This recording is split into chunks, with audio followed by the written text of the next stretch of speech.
See the trees arching overhead? These oaks were once a neat roadside hedge. Listen to the leaves whisper and shush, as if they have a story to tell because they've witnessed so much. And here's a chance to find out about it. We call this road the Coffin Road. It's an old road that takes you across Boxer Bridge and in a straight line to Hope Valley and to Hope Church.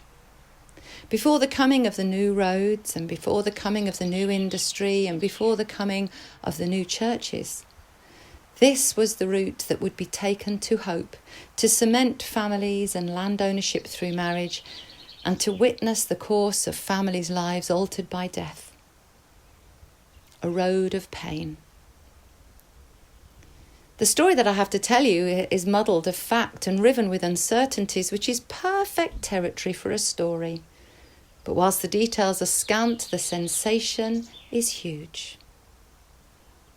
So here are the facts as I know them, as slippery as the wet stones underfoot. On Sunday, the 10th of February, 1692, in the afternoon, Anne Nichols was murdered by Francis Cooper. He was an apprentice at Hogstow Mill, and he had been courting with Anne, and when she found out that she was pregnant, he flew into a rage and callously and bloodily and brutally murdered her, and threw her body, they say, into the mill pond. Others say he threw it into a river where it washed up 2 days later. Francis went home. His mother said, "What stains your hands and clothes?" And the answer I gave was, "I've been bleeding at the nose." Francis was tormented by his guilt. I took up a candle to light myself to bed, and all that blessed long night my own true love lay dead. And all that blessed long night no rest at all could find, for the burning flames of torment all around my eyes did shine. So many tongues have wagged their way through this story.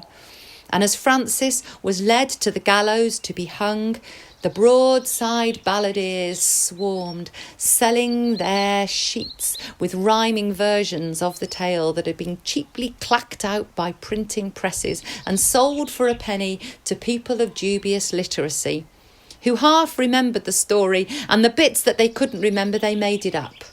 'Cause you would, wouldn't you? And then that story set about travelling around the world, and it crops up as the Berkshire tragedy. In Appalachia, it's known as the Knoxville Girl. In Ireland, it's the Wexford Girl, and there's even a version in the Library of Australia. Worlds of confusion. Is it a story or is it a song? Did it happen in Shropshire or Appalachia? Or did it happen at Hogstow Mill or Hogstow Hall? For there's another story that runs parallel about the restless spirit of a nun who was murdered by a monk at their place of retreat, which was Hogstow Hall. Her spirit was buried in a casket underneath a window outside the hall, but windows kept breaking in the hall, and it was blamed on the restlessness of the spirit. And so the casket was dug up and it was taken down the driveway and it was buried at the gate entrance to Hogstow Hall, believing that that would be the end of the matter. But no, horses shied away and visitors to the hall complained of strange shadows and wailings at night. And so for the third time, that nun's casket was dug up and it was carried far up onto the top of Peneley Flat. And there at the limits of the land, it was buried, underneath a huge boulder, which is inscribed to this day with the word Scarlet Stone, believing that that was the end of that. But in living memory, people tell stories of men who were working on the ditch there and had to shift the stone. And from that day, they were beset by illness and poor health. For the spirit is restless. The story is untold. On Thursday, the 11th of March 2021, Jess Phillips MP read out to the House of Commons the names of 100 women who had been killed by men over the last 12 months. It is important that we remember not the sensation, but the names of Anne Nichols and Lucy Everard.